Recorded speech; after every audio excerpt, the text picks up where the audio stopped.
드리겠습니다. 여러분, 좋은 대화가 어떤 대화예요?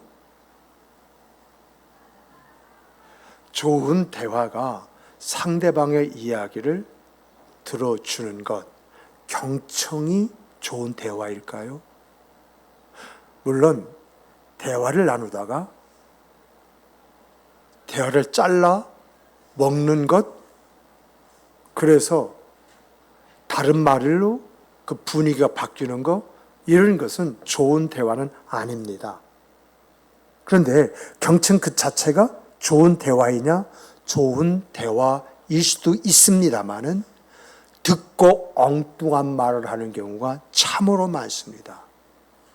그러다 보니까 이야기 한 사람이 맥이 빠지기도 하고 뭐야 하는 그러한 이제 부정적인 감정을 갖게 됩니다. 부부간에도 그렇잖아요. 실컷 이야기를 했는데 엉뚱한 이야기를 한다? 성질나지요. 그렇죠? 예. 제가 왜 이런 말을 하냐면 저희 집사람이 실컷 어떤 이야기하는데 제가 가끔 가다가 엉뚱한 이야기를 합니다. 그랬을 때 집사람 분위기가 싸해지는 것을 느끼게 되어지는데, 그런데요, 이상하게 집사람은요, 제 말을 하면은, 이야, 귀신같이 알아들어요. 그리고 또 끝까지 알아들어요. 그러다 보니까 이야기하는 그 이야기가 딱 가슴에 와 닿는 이야기만 해요. 그래서 제가 느낀 것이 경청이 다가 아니구나. 오늘 좋은 대화는 어떤 대화냐라고 할 때 상대방이 이야기를 이제 다 하면 그때서 그 이야기를 정리해가지고 지금 이렇고 이렇다는 이야기지요 라고 하는 확인이 한번 거쳐야 돼요. 그럴 때에 내가 잘못 알고 있으면 그것이 아니라요, 이렇고 이렇습니다, 제 정정이 되게 되어져 있어요. 그렇지 않으면 내가 이제 이렇고 이렇다는 이야기죠 라고 할 때 맞으면 맞아요. 그러면 맞는다는 확신을 통해서 내가 이야기하는 이야기는 그 사람을 위한 이야기가 되어지는 거예요. 그래서 좋은 대화는 어떤 대화냐? 끝까지 듣고 난 다음에 그 이야기가 맞는지 틀리는지 이것을 확인하는 작업을 통해서 그 사람이 이제 말하고자 하는 그 말의 뜻을 분명하게 알고 이야기하는 이야기가 좋은 대화이다라고 하는 것입니다. 그런데 여러분, 우리의 대화뿐만 아니라 세상사 모든 일이 다 그래요. 무엇인가 내가 안다라고 했을 때 오늘의 암, 이것은 내일의 암과 다를 수가 있어요. 그래서 내가 오늘 알고 있는 것을 내일 내가 이야기하면 그건 틀린 것이 될 수가 있어요. 세상이 그만큼 바뀌고 있거든요. 제가요, 옛날에 경험했던 그런 이제 일들이 있습니다. 그래서 그것을 이야기를 한참 했더니 제 아들 녀석이 하는 소리가 아빠, 그건 아빠 시대에는 맞는 이야기인데 오늘의 시대에는 아빠 그것이 아니야 하면서 이야기를 딱 하는데 걔 말이 맞더라고요. 이렇게 시대적인 차이가 있구나, 이렇게 감각적으로 내가 떨어져 있구나라고 하는 것을 느끼게 되거든요. 그러므로 오늘 여러분과 제가 이 세상을 살아감에 있어서 내가 알고 있는 것이 다가 아니라 내가 알고 있는 것이 오늘의 이 시대는 틀릴 수가 있다는 것입니다. 그랬을 때에 상대방에게 이제 오늘의 시대의 이야기를 들어보고 난 다음에 내가 그것을 정리해서 지금 이렇다는 이야기지 라고 확인 작업을 통해서 우리가 자라날 때는 이랬었는데 오늘은 이렇게 바뀌었구나 하면서 오늘 사는 그런 사람들을 내가 조금 더 이해하는 모드로 간다면 내 이야기를 듣는 사람이 내 이야기를 어떻게 듣겠어요? 나를 어떻게 생각을 하겠어요? 이것이 우리가 가질 오늘의 처신이다. 이것이거든요. 그런데 이것이 우리의 생활뿐만 아니라 성경도 마찬가지예요.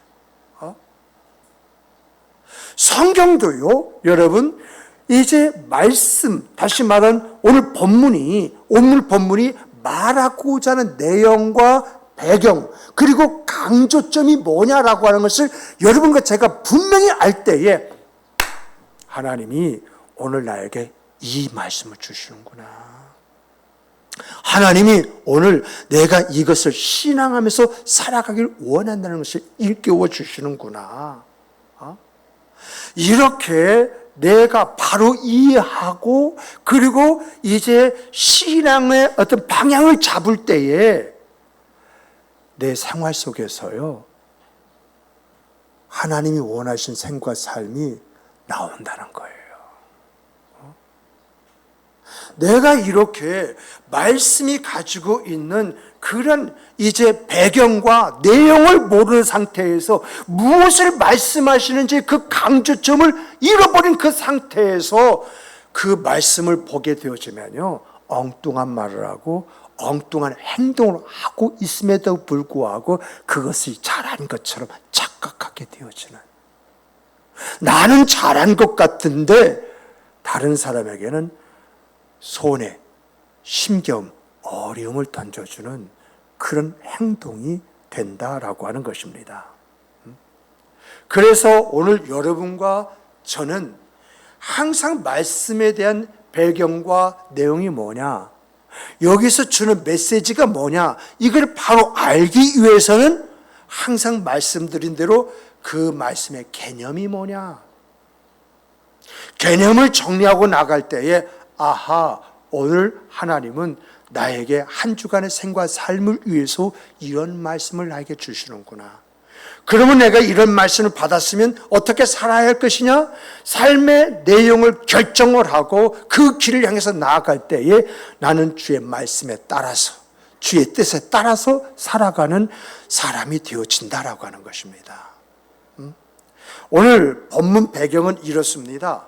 여러분, 이 히브리서는요, 어떤 사람들에게 보낸 서신이냐라고 할 때 유대인 가운데에 예수를 믿게 된 사람 있지 않습니까? 그래서 유대인 크리스찬, 이런 사람들에게 보내는 편지거든요. 그럼 왜 이 편지를 보냈느냐라고 할 때에 이 유대인 크리스찬들이 신앙생활 하다가 보니까 자기 동족인 유대인들의 핍박을 받는 거야. 그리고 로마 사람들에게 어려움을 겪게 되는 겁니다. 이것이 일종의 신앙생활을 하는 사람에게서의 시험과 실족이라고 말할 수 있지 않습니까? 이렇게 시험과 실족을 당하게 되자, 야, 예수 못 믿겠다, 야, 교회 다니는 게 어렵다 해가지고 떠나갑니다. 그런데 여러분, 떠나가는 사람이 떠나간다 할지라도 더 큰 문제는 뭐냐? 떠나가는 사람을 바라보고 방황하는 사람입니다. 제가요, 우리 교회가 어려움을 겪을 때에 떠나갔던 사람보다도 남아있는 사람이 더 힘들고 어렵더라고요. 그와 마찬가지로요, 뭔가 떠나가는 사람을 보면서 아, 내가 언제까지나 신앙생활을 해야 할까? 내가 언제까지나 이 교회에서 내가 몸담고 있어야 할 것이냐라고 하는 갈등을 느끼는 사람들이 제법 있었다라고 하는 이야기입니다. 그리고요, 이것보다 더 큰 문제는 어떤 문제냐라고 했을 때에 이 히브리서 이 저자가 뭘 이야기하느냐라고 할 때 이 편지는 유대인 크리스찬에게 보낸 편지라고 이야기했잖아요.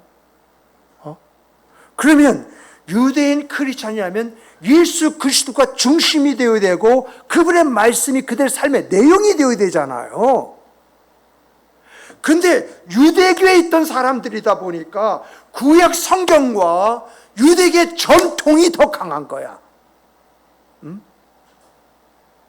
그러다 보니까 예수 그리스도가 그들의 구주가 아니라 다른 어떤 것, 모세 율법이 그들의 구주가 되어져 있는 것이고, 예수의 가르침이, 사도들의 가르침이 그들의 삶과 신앙의 방식이 되어야 되는데, 유대계 전통이 그들의 신앙의 내용이 되어 있다는 것입니다.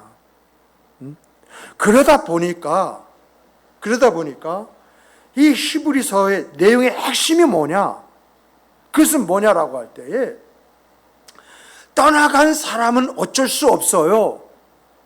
그러나 교회 내에서 갈등을 느끼는 사람들에게, 그 사람들에게 믿음을 지켜라. 왜 지켜야 하느냐라고 하는 그 당위성을 설명을 하고요. 그리고 더 나가서 이제 떠날 그런 생각이 없지만은 어떤 구약 성경과 유대교의 어떤 전통에 사로잡혀 있는 그 사람들에게 예수 그리스도가 누구시냐? 예수 그리스도의 우월성을 이야기하면서 그분의 말씀 안에서의 생과 삶이 신앙생활인데, 그분의 말씀 안에서의 생과 그 삶이 얼마나 중요한 것이냐? 이거는 목숨을 내놓고도 지켜야 할 진리이다 라고 하는 것을 이 히브리서에서 기록을 하고 있는 것입니다.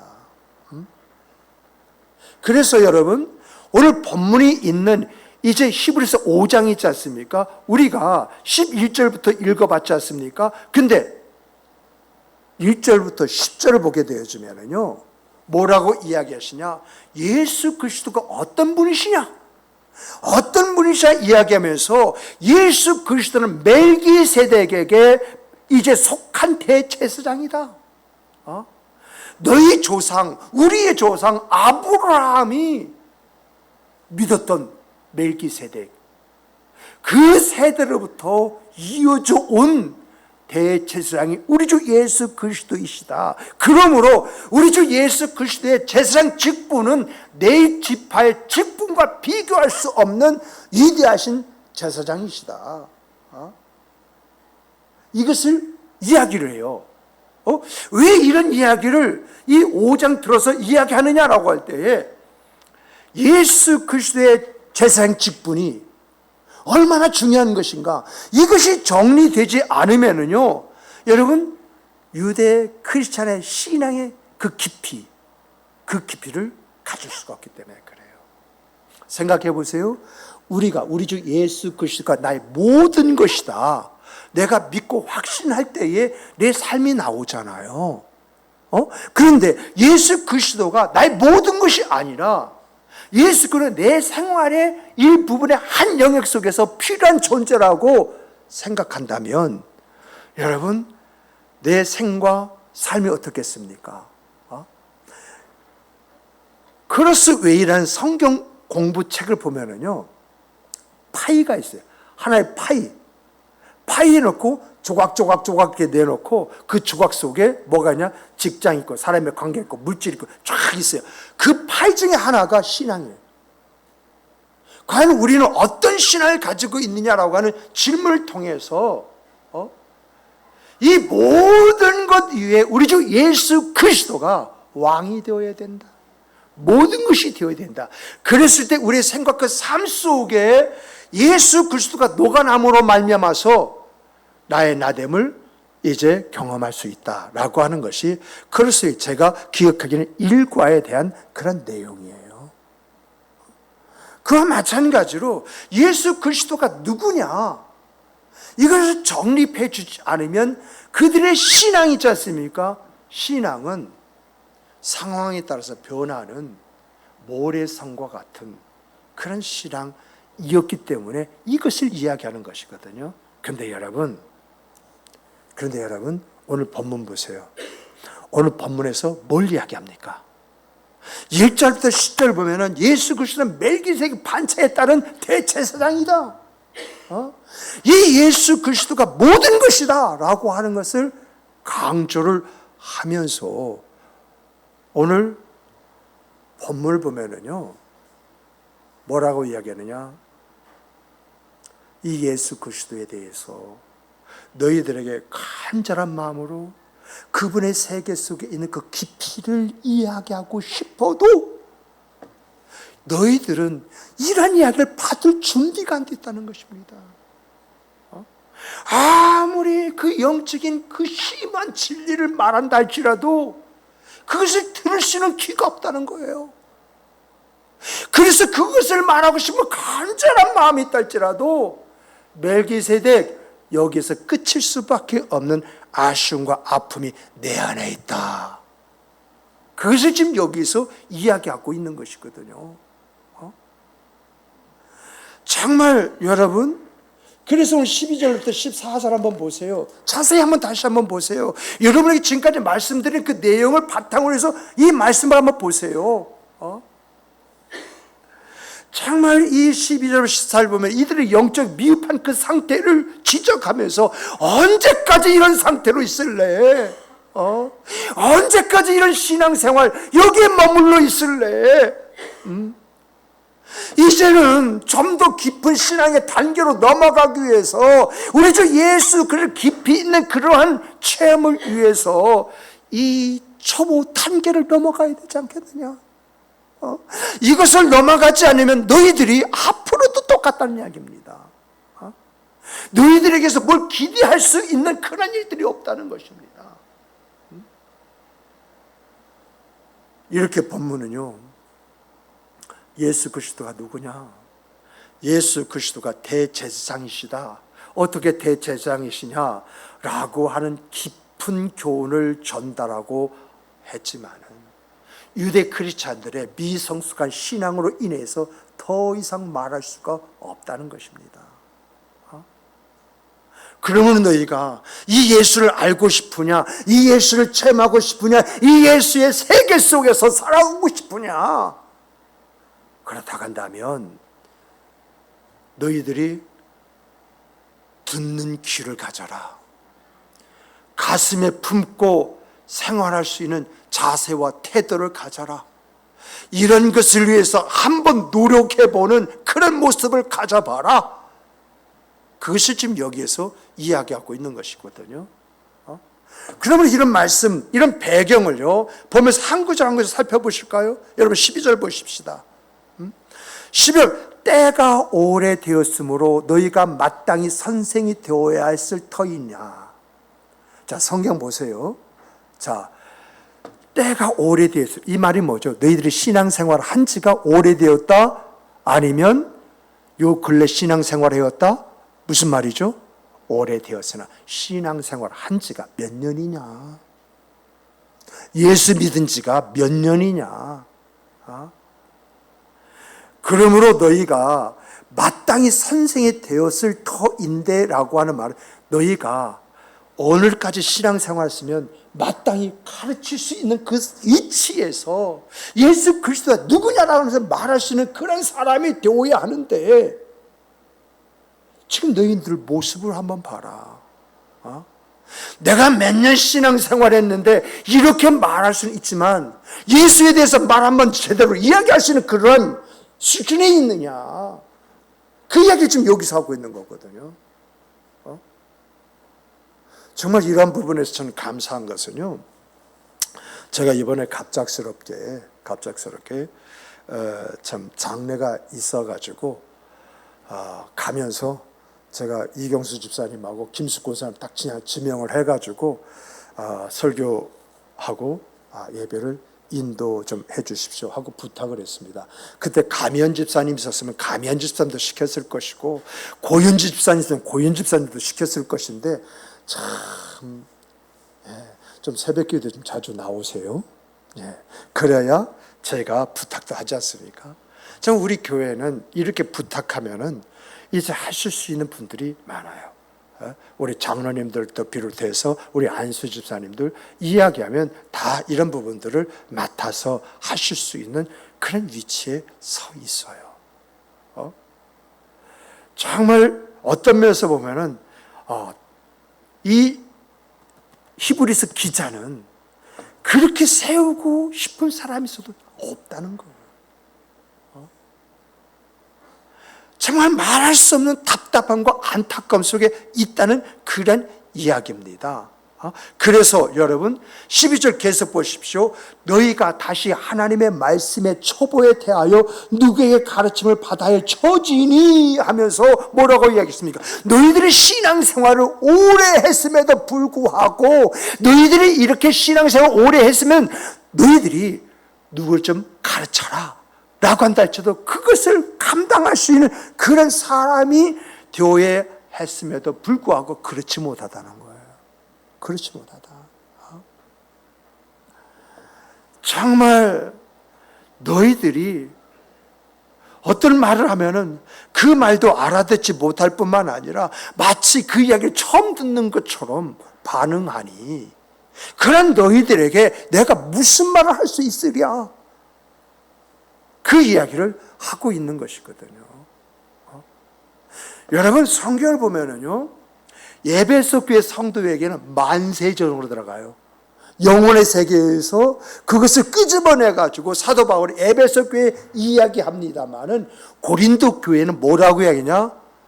그런 것을 단 한마디도 이야기하지 않습니다. 그리고 젖먹는 어린아이에 빗대어서 그 어이들에게 먹이는 죽이나 먹이는 그런 말씀만을 전할 수밖에 없다라고 하고 탄식을 하는 것을 고린도전서 3장인가요? 거기서 보면은 그 기록이 나와 있어요. 지금 이 히브리 기자도 마찬가지라는 거예요. 유대 크리스찬을 볼 때에 정말 믿는 그 세월이 안타까울 정도로 하나님의 말씀에 대한 무지함과 함께 어떤 이야기를 하면 그랬어요? 그랬어요? 처음 듣는 것에 반응하니 그 답답함이 크다라고 하는 것을 여기에서 토로하고 있습니다. 그래서 단단한 음식은 능히 먹지 못하고 젖이나 먹어야 할 자가 되었도다. 젖은 초보적인 가르침이죠. 그리고 단단한 음식은 성숙한 신앙의 가르침을 이제 상징하지 않습니까? 그러므로 여기서 말하고자 하는 것은 성숙한 신앙의 단계로 넘어가서도 벌써 넘어갔어야 됐는데 아직도 초보적인 단계에 머물러서 그것이 전부인 것처럼 말하고 그것이 전부인 것처럼 행동하는 그 모습, 이것이 과연 옳은 것이냐? 그러므로 12절에 강조하는 것은 신앙의 연륜이 오래 되었으면 거기에 걸맞는 성숙한 신앙의 모습이 있어야 된다는 것입니다. 체험적인 신앙생활을 하면서 이 자원적이라는 것은 자발적인 것입니다.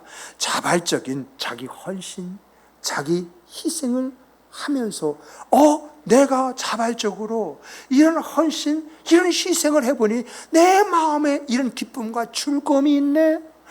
하나님의 은혜와 은총이 이렇게 주어지고 나타나네.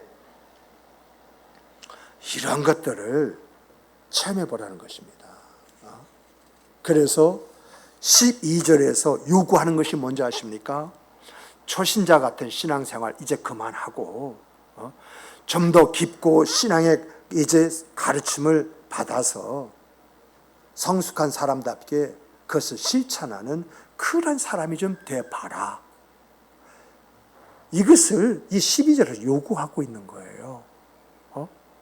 13절을 보면은요, 14절이면 젖이나 먹는 자, 젖을 먹는 자마다 어린 아이니 의의 말씀을 경험하지 못한 자요.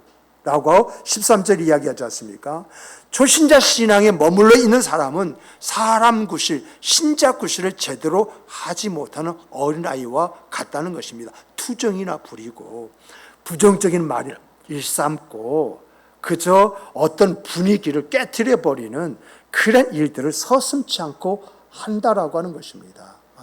나이가 들었으면 나이값을 해야 나이 먹은 사람은 대접을 받듯이 신앙생활에 연륜이 많으면 많을수록 거기에 걸맞는 모습이 있어야 존경과 이제 섬김을 받는 것이지.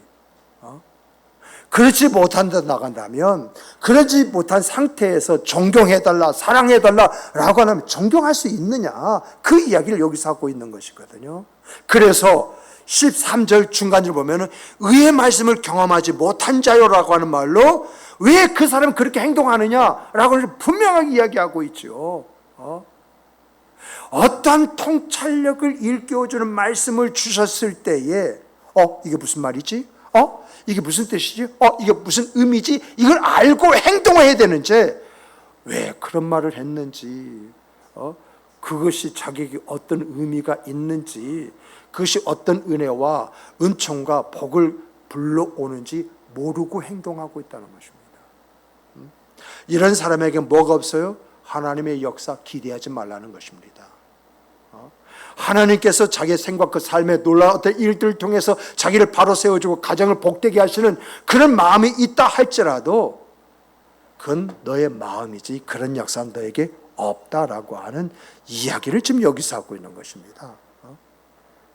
그래서 정말 젖이라고 표현된 초보적인 그런 상태에서 벗어나 더 깊은 의의 말씀, 이것을 한번 경험해봐라. 하나님의 의의 말씀, 왜 의의 말씀이라고 했는지 여러분 이 단어의 그 의미를 생각해 보세요. 이 하나님의 말씀에 뭐가 있어요? 하나님의 역사가 있다는 것입니다. 정말 하나님 말씀들 해봤더니 진짜 하나님께서 말씀하신 대로 이런 일들과 역사를 나에게 주시네. 한번 체험적인 신앙을 경험해보라 라고 하는 그런 이야기를 여기서 하고 있는 것입니다. 14절에서는요, 이제 단단한 음식은 장성한 자의 것이니, 이렇게 말을 하는 그 말의 뜻이 뭐냐, 신앙이 성숙한 사람들은 더 깊고 복잡한 신앙의 진리를 들으면 들을수록 그것이 들린다는 것입니다. 그러므로 그런 말씀을 들을 때마다 이 심오한 말씀 앞에서 갖게 되는 기쁨과 즐거움, 그 사람만이 가질 수 있는, 그러다 보니까 이런 사람 뭘 더 사모해요? 진리의 말씀을 더 사모한다는 것입니다. 영적인 원리를 더욱더 사모하면서 그것이 자기 생각, 그 삶 속에 경험으로 나타나기를 간절히 소망한다라고 하는 이야기입니다. 그런데 이러한 사람들이 가진 그 모습을 여기서 이야기하고 있는데, 저희는 지각을 사용함으로 연단을 선악을 분별하는 자들이니라 라는 말을 합니다. 이렇게 여러분 정말 심오한 진리의 말씀을 깨닫고 알고 그것을 사모하는 사람들은 그들의 신앙으로 인해서 겪게 되는 힘듦과 어려움과 아픔이 있다 할지라도 오히려 그것을 능히 이겨나갈 뿐만 아니라 그 안에서 역사하시는 하나님의 섭리를 소망한다. 반드시 이 고비가 넘어가면은 하나님께서 나에게 허락하실 은혜와 은총이 기다리고 있다. 이런 믿음 가지고 이겨내는, 그래서 선악을 분별하는 자니라.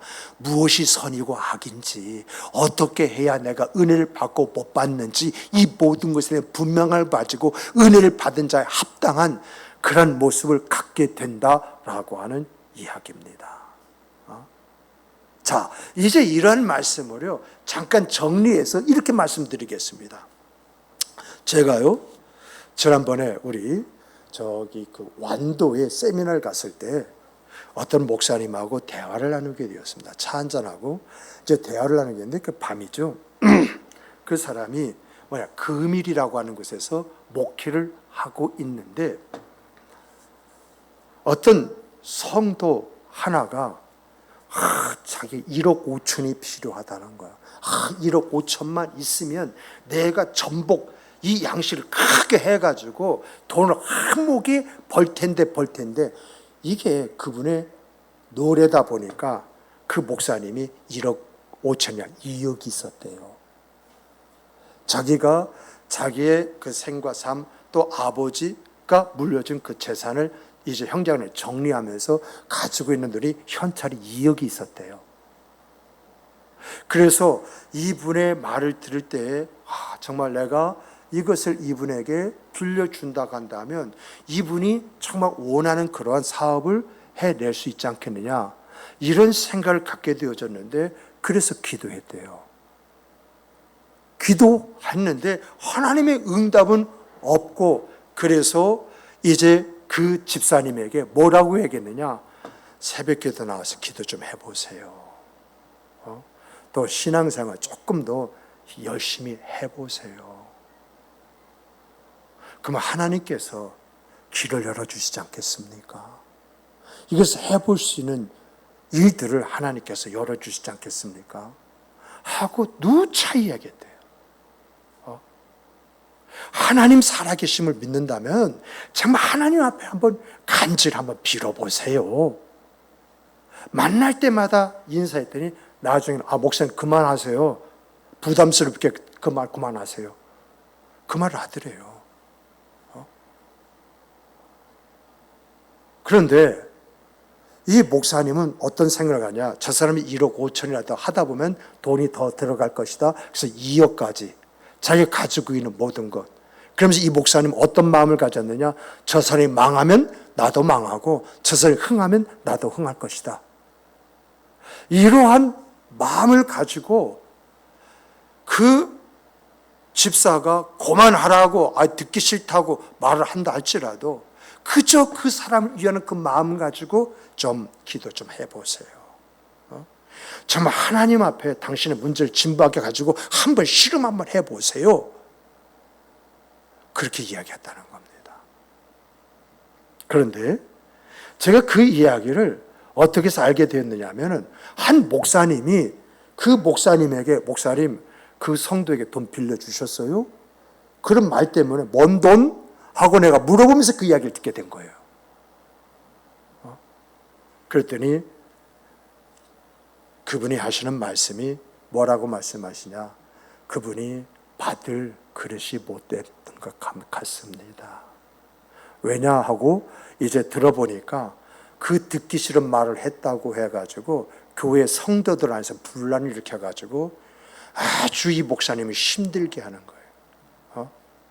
누군가 목사하고 같이 하려고 한다면 그한테 껴가지고 회방을 하고 아주 힘들고 어렵게 하는 것을 경험하면서 이 사람은 이것을 받을 수 있는 그릇이 못 되는구나, 이런 생각을 갖고 거두었다는 것입니다. 그래서 제가 그 목사님 좀 알기에 목사님 그 돈 좀 나 좀 빌려줘 했더니 하는 그 이야기가 그 이후에 아들이 광주에서 집을 사는데 아빠 돈 좀 있어? 그렇다면 내가 대출 받고, 이런 말에 그냥 그 아들에게 빌려줬다는 것입니다.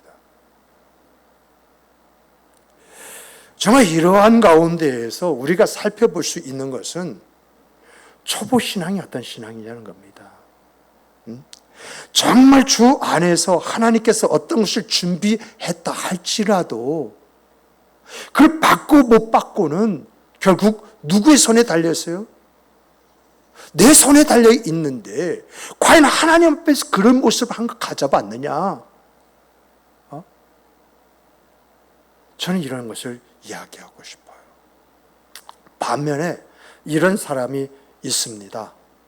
이분은 얼마 전에 돌아가셨는데 정말 주의 몸된 교회 안에서 일을 나간다면 발벗고 나섰는데, 심지어 그의 아내는 목사님 댁에 가서 도우미 역할까지 했다고 그래요.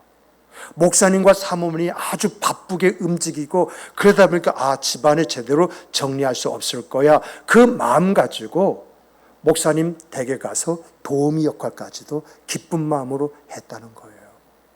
그런데 중요한 것은요, 그분은요 배우지도 못했을 뿐만 아니라 말도 더듬어요. 제가 이분을 너무 잘 알고 있는데요, 이분이 말을 한 번 하려면 다른 사람은 예서 10초면 할 수 있는 말을 이분은 1분, 2분이 걸려. 그래서 이 사람하고 대화하려면 한참 들어줘야 돼. 아주 마음을 비워놓고 뭔 말을 하시려고 하나 그 이야기를 들어야 되거든요.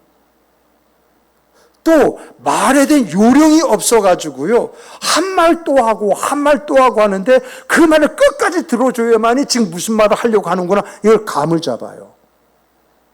그러다 보니까 여러분 주변에 사람이 없는 거예요.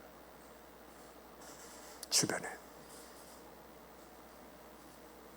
그렇지만은 주님 안에서 자기가 어떻게 생활을 해야 할지 목사님이 설교하면 그대로 해보려고 무진장 애를 썼다고 그래요.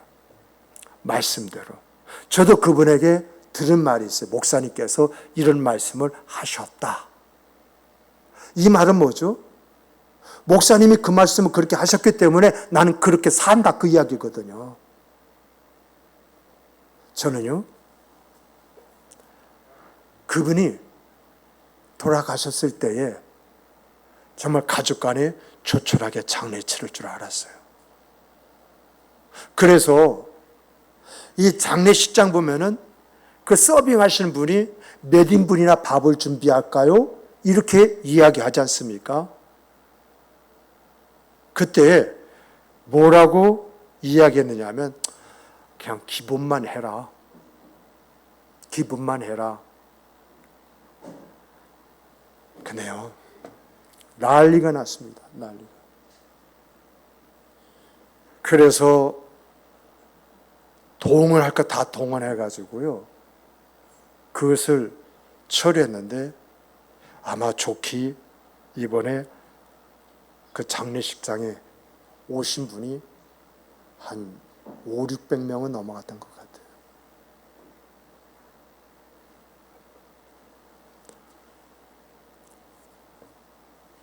주 안에서 과연 어떤 것이 잘 산 것인지, 주 안에서 어떤 모습을 가져야 하는 것인지, 정말 이 두 가지 사건은요, 제가 직접 들었고 제가 직접 경험해 본 사건입니다. 이러한 사건 속에서 주는 메시지가 뭔가요? 여러분과 저는 어떤 신앙을 가지고 있나요? 어떤 신앙적 삶을 추구하고 있나요? 하나님의 역사라고 하는 것은요, 여러분, 하나님은요, 공짜가 없습니다. 하나님은 외상이 없습니다. 반드시 갚아주신 줄 믿으시기 바랍니다. 내가 어떤 신앙에서 어떻게 행동했느냐, 그것을 아시는 하나님, 내 생애와 삶 속에서 내 자녀손들에게서 갚아주시는 줄 믿으시기 바랍니다. 그래서 뿌리면 거두는 것이 있습니다. 성경에서도요, 이제 그것을 뿌릴 수 없는 상황이라도 눈물을 흘리며 뿌리면은요, 거두는 것이 있다. 기쁨으로 단을 거두는 것이 있다라고 하는 것을 우리에게 말씀하고 있는 것입니다. 정말 나는 그것을 보지 못해도, 기대하지 않았어도 하나님은 갚아주신다, 채워주신다, 역사하여 주신다, 일으켜 주신다라고 하는 것입니다. 이 하나님이 우리의 하나님이십니다. 이 하나님이 우리의 아버지십니다. 이 하나님 앞에, 우리 아버지 앞에 내가 가질 모습, 이 모습이 오늘 우리의 모습이 되기를 주님의 이름으로 축복합니다. 축복합니다. 우리 함께 기도하시겠습니다.